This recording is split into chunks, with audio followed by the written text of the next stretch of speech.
Good evening, everyone. Welcome to Bharatiya Darshanik Manch. Today we are here with another topic, which is Jain Metaphysics. In last class, we studied Chavaka Metaphysics and hope that you guys have seen that video. Now let's start with Jain Metaphysics. What Jainas believe, they believe that every object known by us has innumerable characters. All the objects that we know, that we can perceive, or we can know even by inference, they have innumerable, many characteristics. That is also known as Ananta Dharmakam Vastu. Dharma is here the characters of an object. Vastu is the object, Ananta means many. Then they say that every object is what it is because of its positive and negative characters. They believe that every object has two types of characters. One is the positive and the another is the negative. And an object is the combination of these two types of characters. Now, looking at the positive characters, what they mean when they say that object has positive characters are which that determines a man, like his size, color, shape, weight, constitution, heredity, family, race, nationality, education, employment, place of birth, date of birth, habitation, age, etc. And the numberless relations he bears to the uncountable other objects of the world. So these are the positive characters. These are the characters a person has. These characters are very visible in that sense that they exist in a person and they are very visible to the other person. So these are the positive characters. So when we are talking about a man, we definitely can see a person's size, a person's color, a person's shape, a person's weight, and the constitution. And some of the things that we can also know about is the person's heredity and the person's family, race, nationality. These are the things that we can know for sure that a person has these characters. So these characters are positive characters. And also the numberless relations the person bears to the uncountable other objects of the world. What are these relations? That, for example, a person may be a teacher for others, a person may be a friend for some, a person may be a senior for some. So these are the relations with other people, right?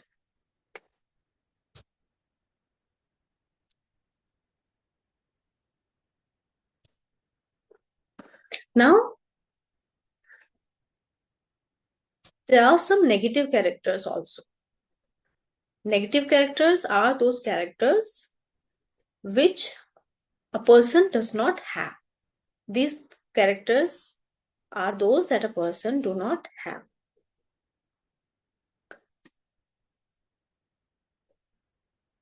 So, when we want to know about an object, in this case about a person, in this example about a person, we should know how he is distinguished from everything else. These are the characters, negative characters. This will come under negative characters. What a person is not? He is not a European, nor a Chinese, nor a Negro, not a Christian, nor a Mohammedan, nor a Zoroastrian, not dishonest, not foolish. So these are the things that distinguish a person from everything else. So these characters come under the negative one.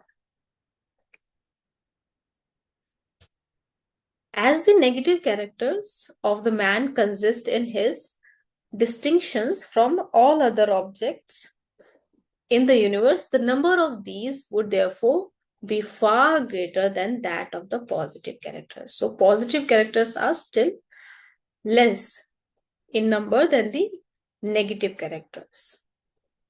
Thus, the object, in this sense, we can say that the object possesses unlimited characters. The Ananta Dharma that we were talking about earlier is understood in the sense of combination of positive and negative characters of an object. Right.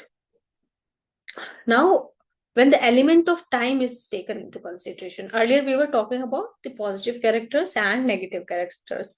Now, suppose if we also take the element of time into consideration, the time as we see, like the past, present, and future. So, when we also take time into consideration and we remember that the object takes on new characters with the change of time. The object is found really to possess infinite characters. So suppose if we talk about a person, in the past the person was a child, and then in present the person is a teenager, and in future the person will become an adult. So if we take this consideration of time, the past, present, and future into consideration, we will find that the person really possesses infinite characters, the Ananta Dharma, as we were talking about it earlier. Right. Now, who is the person who knows everything fully? Can we know a person? Can we know an object in all its aspects? Can we know an object from its beginning to end? Can we know an object fully? So what Jainas say, they say that we cannot know an object fully.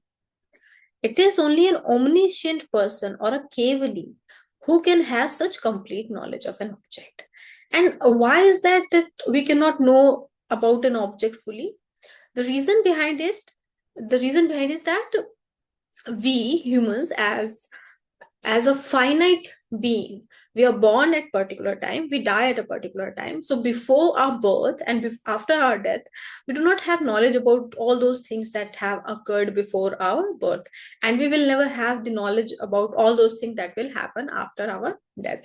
So in this sense, in the sense that as we are finite beings, we have finite knowledge, we cannot know everything. So that is the reason that only an omniscient person or a kevali who knows everything can know an object in its all aspects.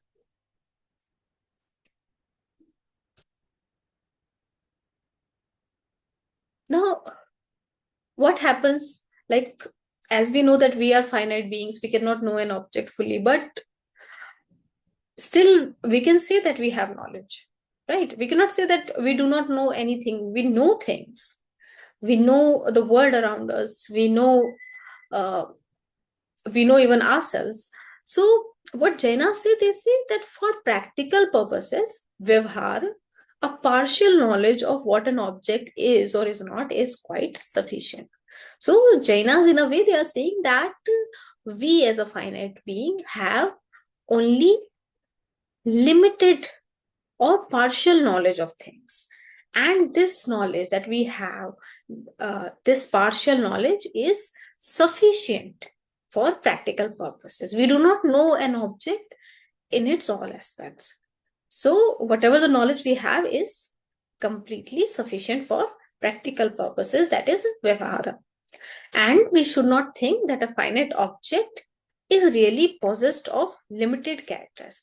But still, like, we know that the partial knowledge will work for our practical purpose, but still we should not think that a finite object is really possessed of limited characters, because we can only see limited characters and we are finite being. So we will think that, okay, the object has limited characters, but it is not the case. The object has finite characters.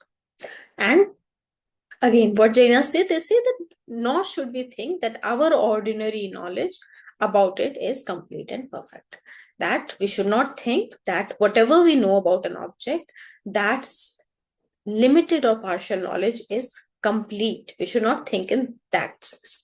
Whatever we know is sufficient for only practical purpose. Now, talking about substance. As we have already discussed that objects have many characters. A vastu has ananta dharma. Now, a distinction is made between the characters and that which possesses the characters. So one is dharma and the other is dharmi. So the characters are dharma and the object or the person who has those characters is called dharmi. So as I'm teaching you right now, so teaching is my character, that is my dharma, and I can be called a dharmi as I possess the character of teaching, right? The letter is called a substance. So this dharmi can also be called substance or dravya. So here we can say that dravya is dharmi and dharmi is that which possesses the characters.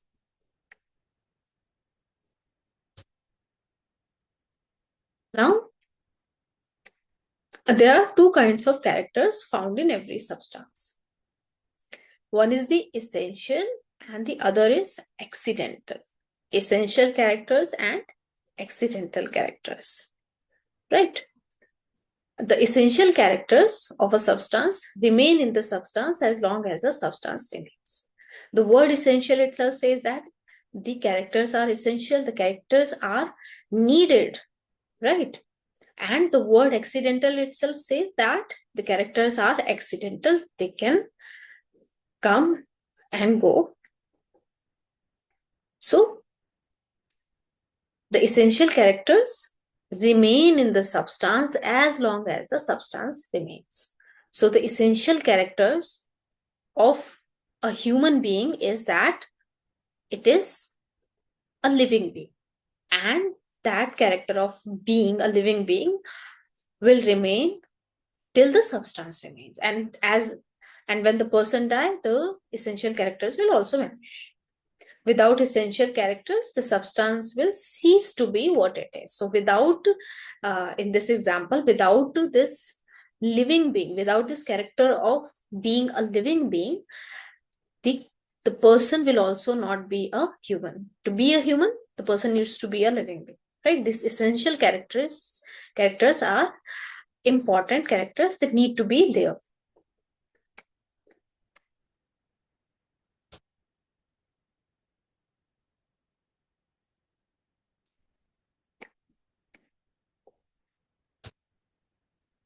And here Jainas are giving example. Consciousness is an essential character of the soul. So the soul is conscious and it is its essential characters. Now talking about accidental characters. So accidental characters of a substance come and go. So they are not permanent as the essential characters. Essential characters are permanent and accidental characters are accidental in nature. They're not permanent. They're temporary. So what happens that they come and they go. They succeed one another. And for example, desire, volition, pleasure, pain, these are accidental characters. Desires come and go. Pleasure is there when you are consuming a product, and pain is there. It is also for a short period of time. So they succeed one another. These are the accidental characters possessed by the soul substance. And what is the essential character of soul? Consciousness is the essential character of soul, and desire, volition, pleasure, and pain, these are accidental characters of a soul. Now, it is through accidental characters that a substance undergoes change or modification. So, as we already know, that essential characters, they are permanent, they do not change, but accidental characters, they do change. And because of the accidental characters, a substance undergoes change or modification. Therefore, accidental characters are also called modes. Modes is another name for accidental characters.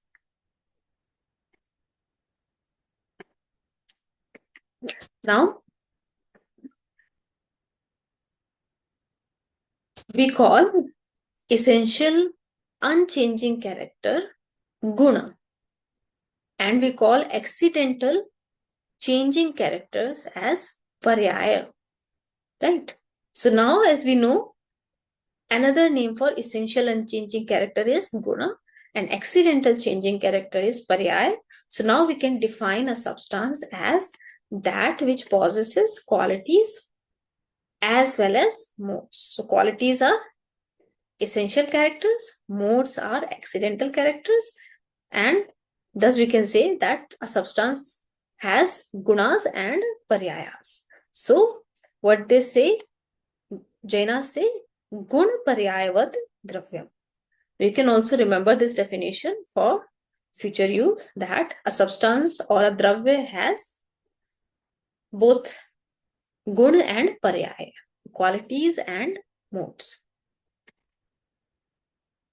Now, as we know that the world is composed of substances of different kinds, right? We cannot say that the world is made up of only one kind of substance. No, there are many kinds of substances, right? So insofar as the essential characters of the ultimate substances are abiding, the world is permanent.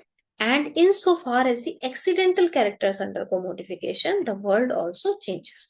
So the world, the reason of its being permanent and it's being modified is that when essential characters are abiding, the world is permanent. But when the accidental characters undergo modification, because it is the nature of accidental characters to go to change, that is the reason that the world also changes. The Jainas hold that Bodhas are one-sided and dogmatic. Why they are saying so? That Bodhas are one-sided and dogmatic? No. What is Bodha's philosophy? They believe in Kshanikvad. They believe that the reality is momentary. There is no element of permanence in the reality. But what we have just studied, according to Jainas, that the reality has permanence and also change. Both things are there. It is changing also. Some of the things are changing in it, some of the things are permanent. So Buddha say that there is nothing really permanent in the universe and that everything change from moment to moment. They believe in Kshanikvad, that everything is changing in every moment. And what happens, that Jainas also criticizes monistic Vedantis, because monistic Vedantis say that change is unreal and the reality is absolutely unchanging. That view is known as Nityavad. So both these views, the view of Bodhas and the view of monistic Vedantins, are opposite. One is saying that reality is changing every moment. The other is saying that reality is not changing at all. The reality is permanent. So in that sense, both of the philosophical schools are poles apart. But what Jainas believe, they believe that there is something that is changing and there is something that is permanent in the reality. So the Bodhas and monistic Vedantins both look at one-sided of reality. So according to Jainas, the reality is changing and permanent, and both these things, change and the permanence, both are real. But Bodhas and monistic Vedantis, as they believe, one of them believe that the reality is momentary, it is changing every moment, and the other believes that the reality is permanent, and both of them are looking only on the one side of the reality, which is also known as ekant. One side means ekant, or the one end of reality.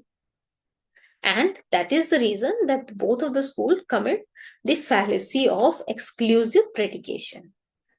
In this, because of this reason, because of their belief in only one side of thing, they commit the fallacy.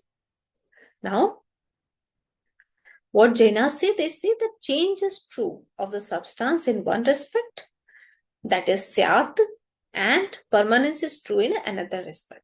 From one point, it is changing, from another point, it is permanent. Now, the contradiction vanishes when we remember that each predication is relative and not absolute. So the reality is permanent, relatively, and it is changing relatively. So that is the reason Jainas also talk about Syadva, that reality is relatively true.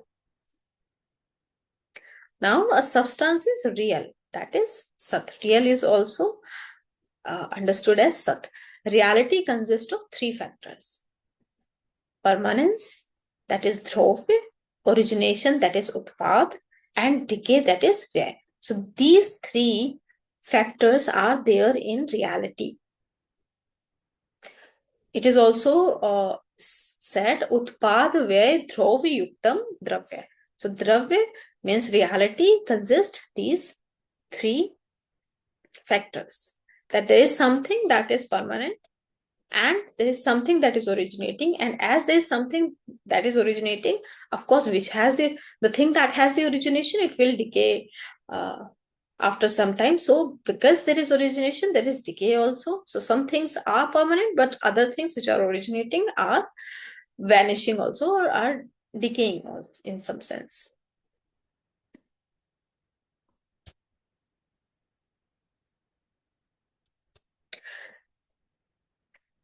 So in substance, there is its unchanging essence.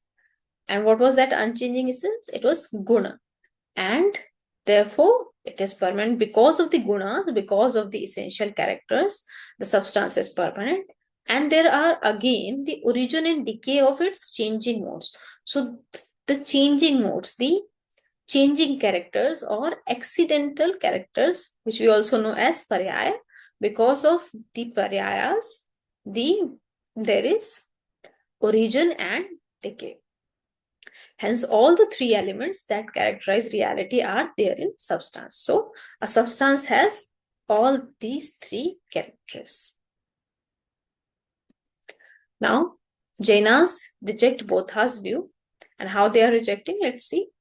Bodha's view is that reality consists in causal efficiency. That is, that an object is real if it is capable of causing any effect.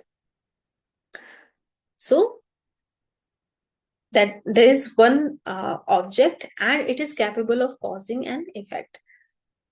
That is causal efficiency. For example, we have seed, and that seed, after getting some water and sunshine, it gets sprouted and becomes a plant and becomes a tree. So it is real because it has causal efficiency. There is one thing that is cause and there is another thing that is effect. So there is this relation of cause and effect.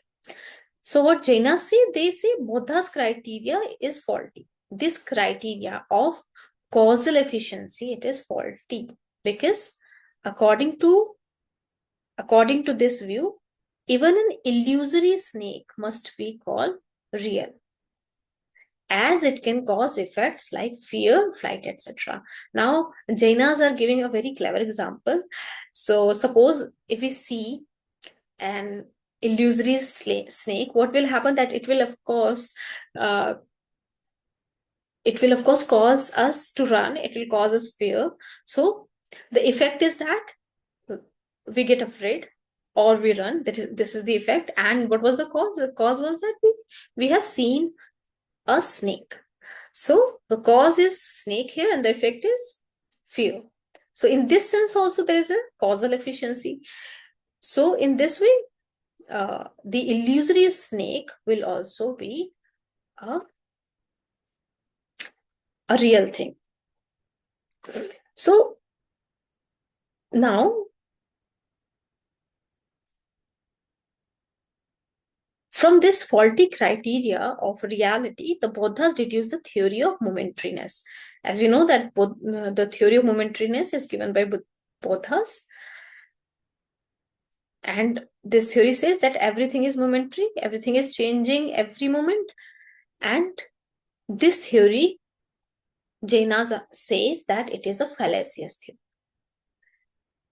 Now, Jainas are giving argument against momentariness. So what they say, what Jainas say, they say, if everything be momentary. Now, suppose if everything be momentary, the soul also would be momentary. And then we cannot explain memory, recognition, the immediate feeling of personal identity. Now, what will happen if the soul is also momentary? As Buddhists are saying that everything is momentary. Now, if the soul is also momentary, what will happen? That what we know at one moment, what we come to know, or what memory or knowledge we are gaining in this particular moment, in next moment, this knowledge, this previous knowledge will vanish, because according to Buddhists, everything is momentary, and the soul that was there just before this moment, in the previous moment, that soul has also changed. So when the soul is also changing in every moment, the memory is also changing in every moment. So suppose at T1, the soul is S1, at T2, the soul is S2, and in this way, as the soul changes from T1 to T2, the memory also changes. So there will not be any permanent memory according to the Buddhist sense of momentariness. Now, another argument that Jainas are talking about is that liberation would be meaningless, because there would be no permanent soul to be liberated. Now, liberation, why we talk about liberation? Liberation is a kind of freedom, and we give freedom to, or we talk about freedom when something is caged, when something is bounded. So when we talk about the freedom of a soul, we talk about its freedom because we believe that it is caged in this body, it is caged or it is bounded with this world, or bounded with this body. That is why we talk about its liberation.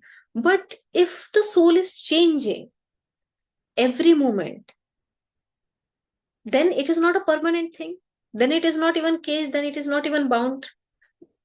It is not bounded, as it is changing every moment. So we cannot talk about liberation in that sense. Now, no moral life would be possible then, because a momentary person could not attempt to attain any end. So we talk about end of anything only when we talk about a person that exists as that person for at least a finite period of time, right? But according to Buddhism, according to momentariness, a person is also momentary. The person right now is something else, and the next moment the person will also change. The person is also not permanent, the person is also momentary. So a momentary person cannot think about attaining an end. See, what happens? We perform good deeds because we know that we have to face the consequences of that deeds. We perform good actions, those actions, and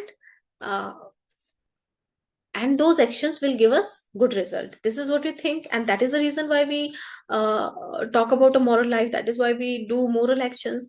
But if I as a person is not going to exist in next moment, I cannot talk about a moral life, because in the next moment I will not be the same person. The next moment will be another person. So when the person or I am doing an action, I will not be there for facing its consequences. So I do not need to think about a moral life as well, or I do not need to perform moral actions. I can do anything. I can perform whatever actions I want, and then there will be no end. Of course, there will be end, but that end, I will not be there to face that end. Some other person will be there. And the work of the person who would begin an effort would bring about a fruit that would be enjoyed by the person succeeding him. The same thing that I was talking about, that I'll not be there to face the consequences of my actions. So I do not need to be a moral person. Consequently, there would be no moral. So how can you form such laws that would be moral? Because the people are momentary. One person's action would be lost, and the consequence will be faced by another person. So we cannot even talk about moral law.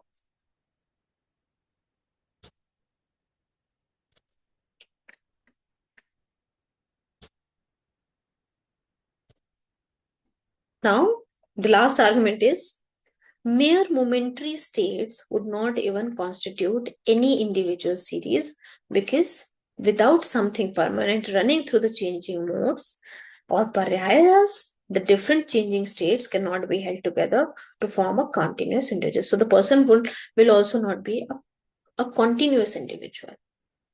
So suppose a person is living for like 20 years, the person is changing every moment, the person will be not one single person. So what Jainas say, that in this sense, neither perception nor inference reveals the existence of anything in the world in which there is only change and no element of continuity. So if suppose we took an orange, and the orange is taking uh, its characters every moment. So in this moment it is an orange, in next moment it is an apple, and in another moment it will become a banana. So what will happen, that we cannot understand its existence. We cannot understand its existence by perception or by inference. So we need something that continues. Now, this is the classification of substance. So far, we have talked about the substance, that is dravya, and we have talked about its definition, that gud paryayavad dravyam, a substance possesses both qualities and modes. A substance possesses both essential characters as well as accidental characters. Now we are talking about the classification of a substance. So a substance is divided into two. One is extended, the other is non-extended. Extended means astikaya and non-extended means anastikaya.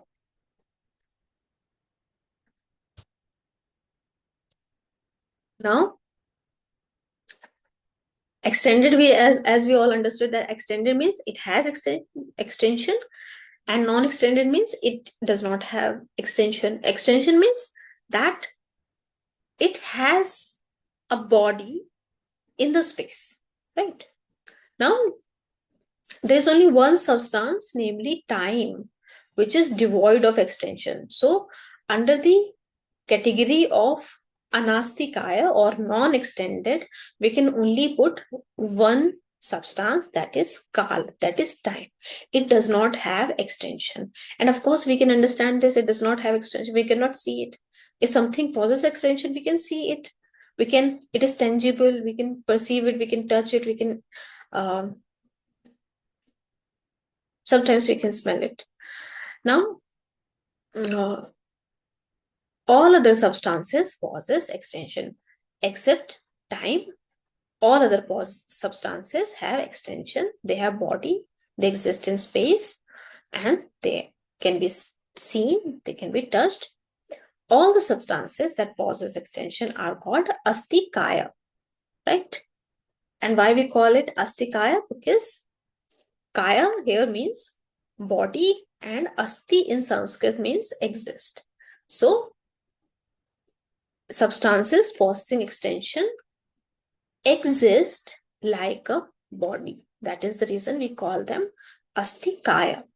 Now, substances possessing extension, that is astikaya, are subdivided into two kinds, that is living and non-living. So those things that exist in space, or those substances which have extension, they are living, either living or non-living. So here is the classification of astikaya, that is living, that is jiva, living, that is jiva, and non-living, that is ajiva. So extended substances are either living or non-living.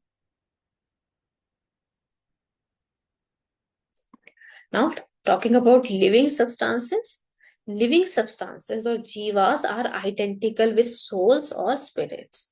So living substances have souls.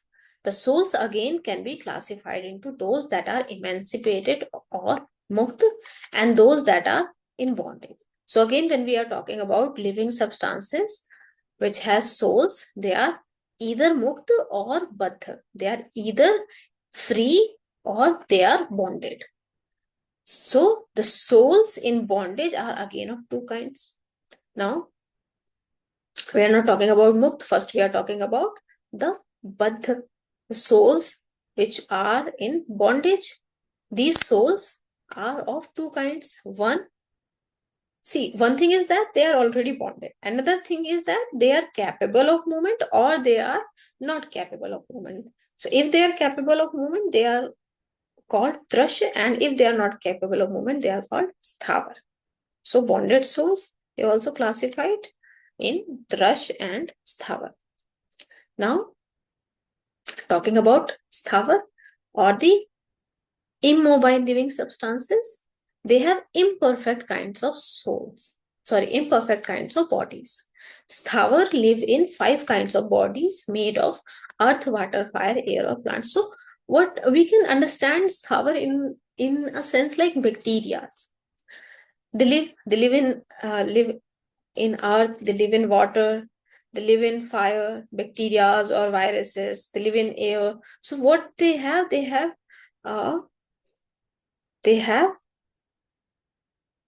imperfect kind of bodies. Sthavar have only the sense of touch. They have only one sense of touch. They do not possess any other sense.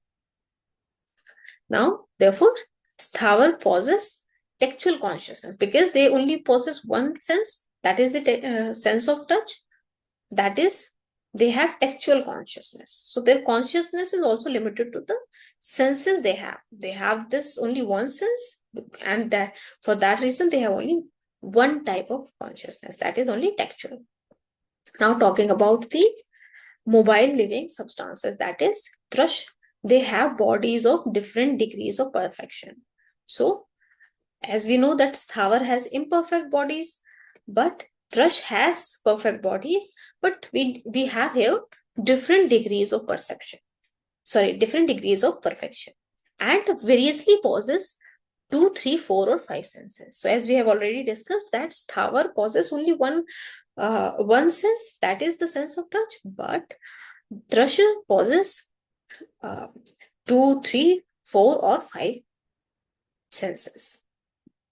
So souls or living substances like worms have 2 senses, namely those of touch and taste. Now we are taking examples one by one. The examples of having or possessing possessing two senses is worms. Another example is about substances which has three senses. So in that we can give example of ants. Ants possess three senses, namely touch, taste, and smell. And if we talk about the living substances which possess four senses, we can say that living substances like bees possess four senses, namely touch, taste, smell, and sight. And beasts, birds, and men have five senses: touch, taste, smell, sight, and hearing. So higher animals like birds, men, and beasts possess all the five senses, but other living beings possess only either two or three or four senses. Now talking about non-living substances, ajiva. So we have four non-living substances: dharma, adharma, akash, and pudgal. One thing that you need to remember here is that do not think that dharma and adharma here comes as pap or punya. We are not talking about pap or punya here. Dharma and adharma in Jainism has completely different understanding. Now talking about the soul or jiva. A jiva or soul is a conscious substance.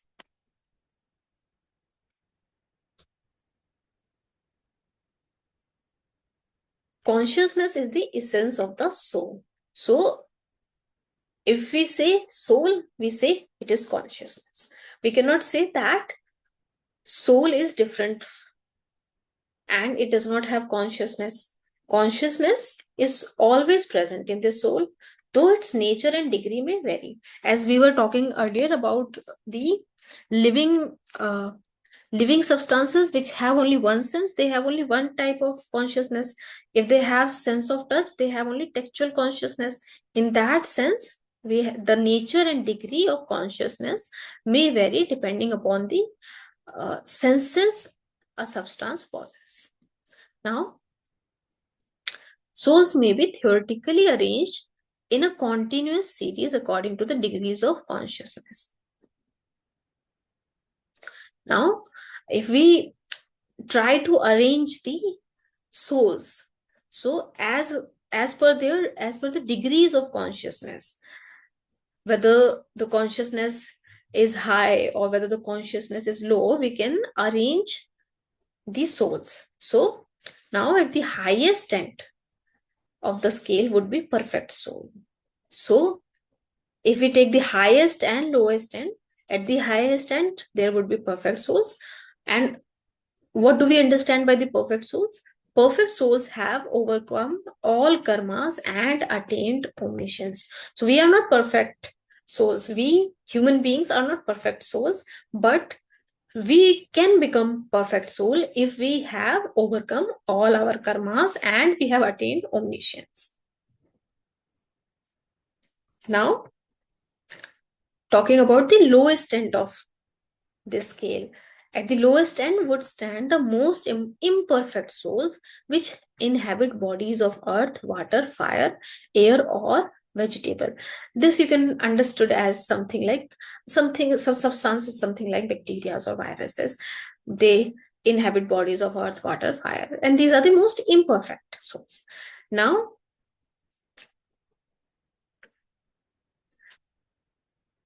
according to Jainas, what are the imperfect souls? These are the souls which do not have life or consciousness. Okay, the consciousness and the life is absent in imperfect souls. Now, in imperfect souls, consciousness of a textual kind is present. As we already discussed that if there is only one sense, then the consciousness will also present as according to that sense. So if the sense of touch is present, then the consciousness, the textual consciousness is present only there. only consciousness is in a dormant form owing to the overpowering influence of karma obstacles. So they have only textual kind of consciousness, and all the consciousness in its entirety is dormant there because of the influence of karma obstacles, as the karma that the substance has performed previously. Because of that obstacle, the consciousness, the entire consciousness is absent there. The consciousness other than the textual consciousness is absent there. Now, we have talked about the perfect souls, and we have talked about the imperfect souls. So what is the position of humans, or what is the position of birds, animals, ants and bees?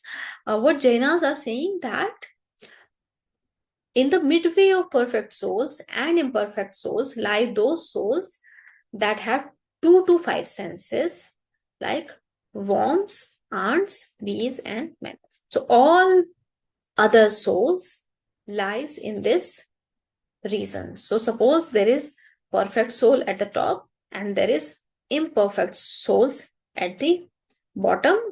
So from all those souls that have from 2 to 5 sense lies in between here. Okay.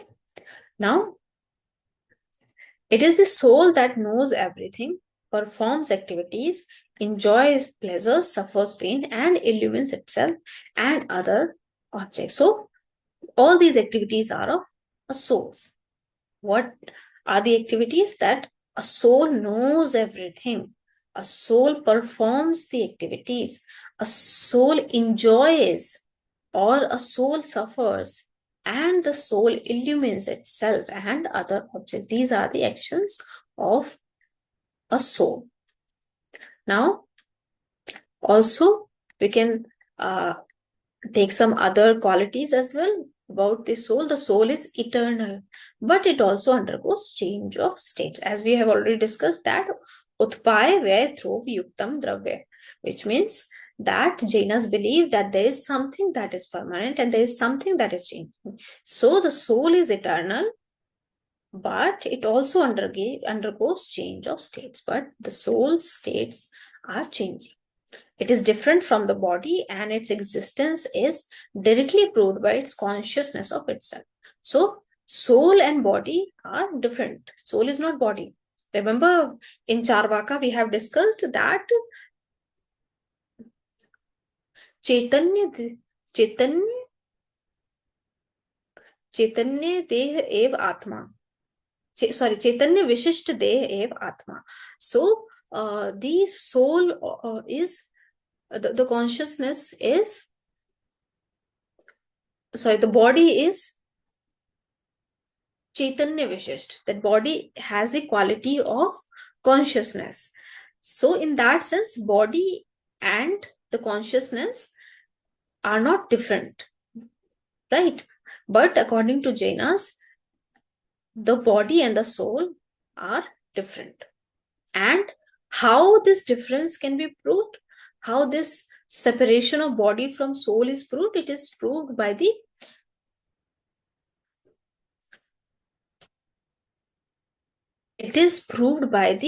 consciousness of itself. So the soul is conscious about itself. The soul knows that it exists, right? Owing to the inclinations generated by its past actions, a jiva comes to inhabit different bodies successively.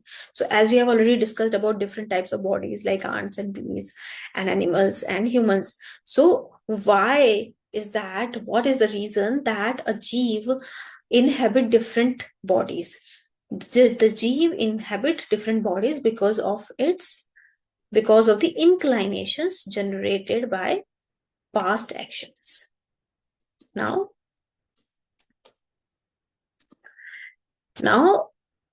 again, talking about consciousness or soul itself, like a light illuminates or renders conscious the entire body in which it lives. So the consciousness is not body, right? It lives in body. Similarly, like a light, as like a light illuminates a room, a consciousness also illuminates a body, or a consciousness also make the body conscious, right?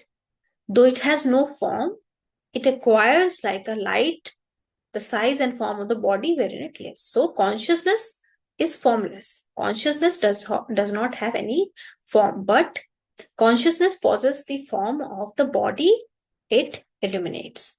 It is in this sense that a jiva, though formless, is said to occupy space or possess extension.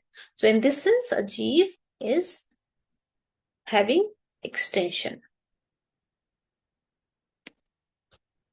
Now, the jiva is not infinite but coextensive with the body. So the jiva, or the soul, or the consciousness is coextensive with the body, as it can immediately know objects only within the body. So this consciousness or the soul can know the objects within the body, and in that sense it is coextensive with the body.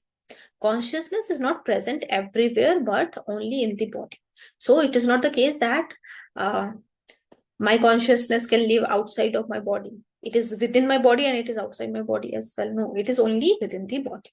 It cannot live outside the bodies.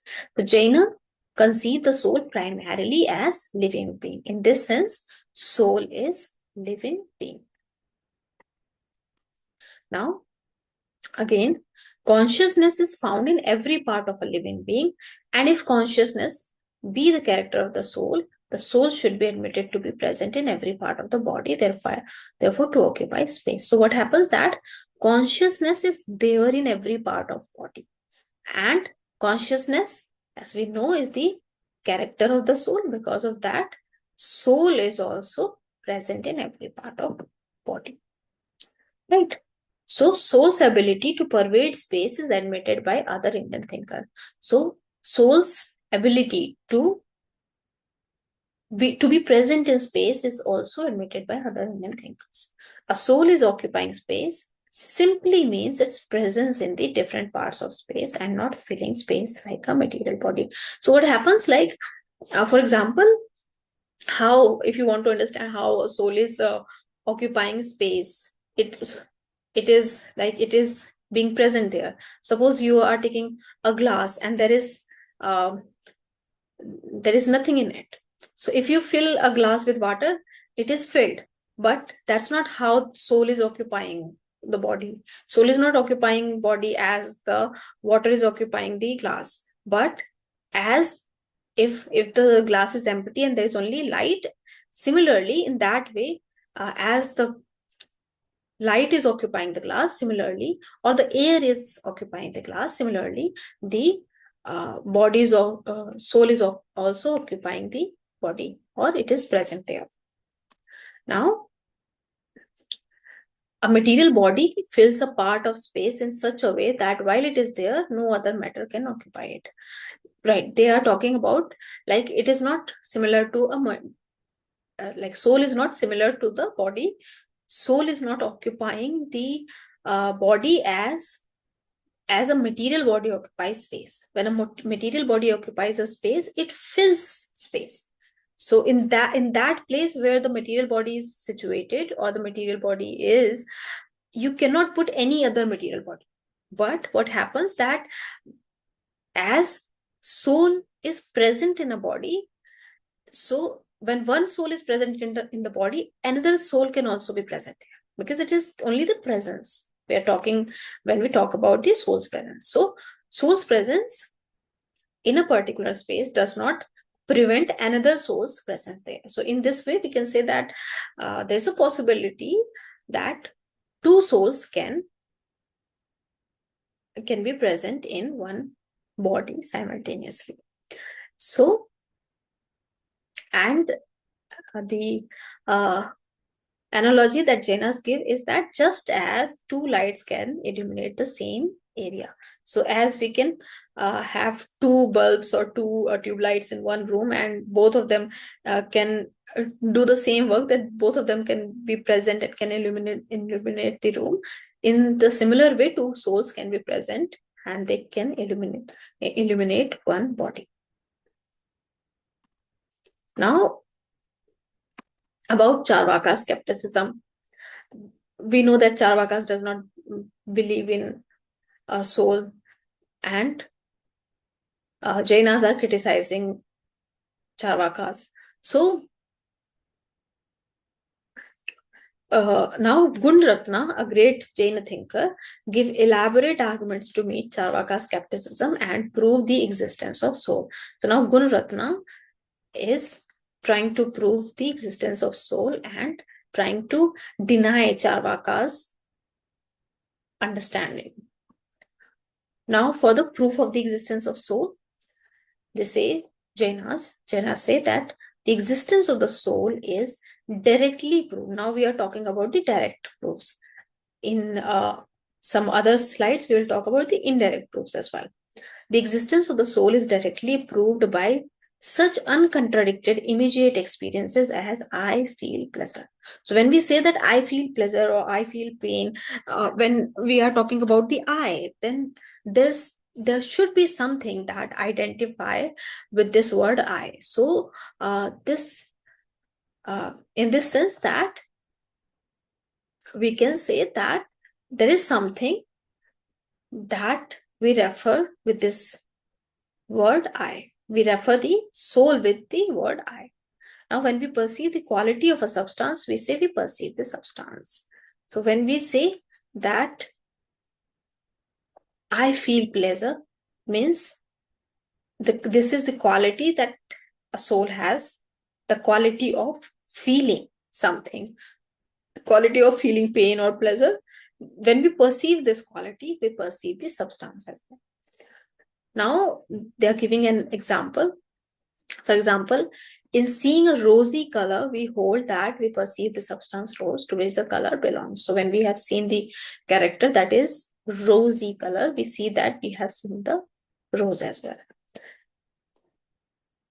In similar grounds, we can hold that soul is directly perceived because we immediately perceive such characters of the soul as pleasure, pain, remembrance, volition, doubts, or knowledge, etc.